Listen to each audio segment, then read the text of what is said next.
Hi friends, welcome to my channel. ఇప్పుడు నేను చదివి వినిపించబోయే చందమామ కథ పేరు రాయబారి సమయస్ఫూర్తి.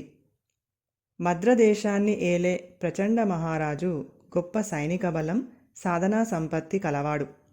ఆయన ఇరుగు పొరుగు రాజ్యాలతో స్నేహ సంబంధాలు కొనసాగే అందుకు రాయబార్లను నియమించేవాడు.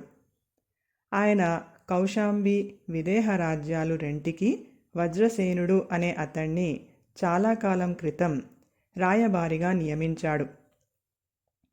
అతడు ఎంతో కాలం సమర్థవంతంగా ఆ పదవిని నిర్వహించి హఠాత్తుగా మరణించాడు. రాజు ప్రచండు ఆ దేశాలకు మరొక రాయబారిని నియమించదలచి అందుకు అర్హులైన వారి కోసం కొన్ని పరీక్షలు నిర్వహించాడు. ఆ పరీక్షలలో వికారుడు, లలితుడు అనేవారు ఉత్తీర్ణులు అయ్యారు. ఈ ఇద్దరిలో ఎవరు రాయబారి పదవికి అర్హులో నిర్ణయించదలచి రాజు వారికి ఒక పరీక్ష పెట్టాడు. ఆయన ఆ ఇద్దరితో మీపైన చాలా ముఖ్యమైన బాధ్యత మోపుతున్నాను అని చెప్పి వికారుడితో నువ్వు ఈ రోజునే బయలుదేరి కౌశాంబి రాజ్యానికి వెళ్ళి ఆ రాజుతో స్నేహసంధి ఒప్పందం కుదుర్చుకొని మనం ఇచ్చే కానుకలు ఆయనకు సమర్పించి రావాలి. ఇందుకు అవసరం అయిన పరివారం నీ వెంట పంపబడుతుంది అన్నాడు. ఇదే విధంగా లలితుడు విదేహ రాజ్యానికి పోయి ఆ రాజుకు కానుకలు సమర్పించి స్నేహసంధి చేసుకొని రావలసి ఉన్నది. వికారుడు కానుకలతోనూ పరివార జనంతోనూ కౌశాంబికి బయలుదేరాడు. లలితుడు విదేహ రాజ్యానికి ప్రయాణం అయ్యాడు. వాళ్ళిద్దరూ ఎంతకాలంలో తిరిగి రావలసింది రాజు వాళ్లకు తెలియపరిచాడు. లలితుడు నిర్ణయించబడిన గడువుకు ముందుగానే వెంట తీసుకుపోయిన కానుకలతోనూ పరివార జనంతోనూ తిరిగి వచ్చి రాజును చూడబోయాడు. మన కానుకలు విదేహరాజు నిరాకరించాడా, అతడితో సంధి పొసగలేదా అని అడిగాడు రాజు ప్రచండు. మహారాజా, సామంతరాజుతో స్నేహసంధి ఏమిటి?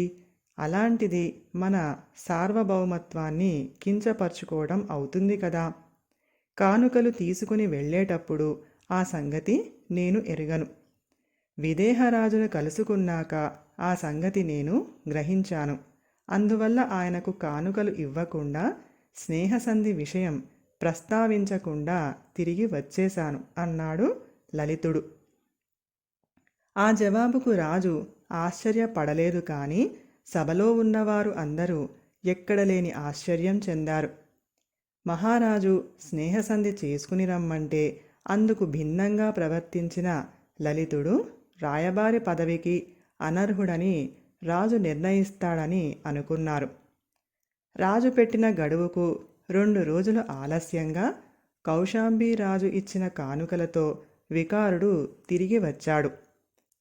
ఆ సమయంలో సభ తీరి ఉన్న రాజు వికారుణ్ణి గడువు దాటి కొంత ఆలస్యంగా వచ్చావు. కౌశాంబి రాజు మనతో స్నేహసంధికి ఒప్పుకున్నట్టే కదా అని అడిగాడు. వికారుడు విజయగర్వంతో ఉప్పొంగిపోతూ నా వాగ్దాటితో కౌశాంబి రాజును ఉక్కిరి బిక్కిరి చేశాను మహారాజా. మనతో స్నేహసంధికి అతన్ని ఒప్పించాను. ఇందుకు గుర్తుగా ఆయన మన కానుకలు స్వీకరించి విలువైన కానుకలు మనకు ఇవ్వడమే కాక కొంతమంది దాసదాసీలను కూడా బహుకృతిగా పంపాడు. ఈనాటి వరకు తనకు అతిథిగా ఉండవలసిందని నన్ను బలవంత పెట్టాడు అన్నాడు. సభికులు అంతా వికారుణ్ణి అభినందించబోయే అంతలో రాజు వారిని వారించి రాయబారిగా లలితుణ్ణి నియమిస్తున్నాను. ఇది మీలో చాలామందికి ఆశ్చర్యం కలిగించవచ్చు, కానీ లలితుడు చేసినదే సక్రమమైనది. విదేహ మనకు సామంత రాజ్యం.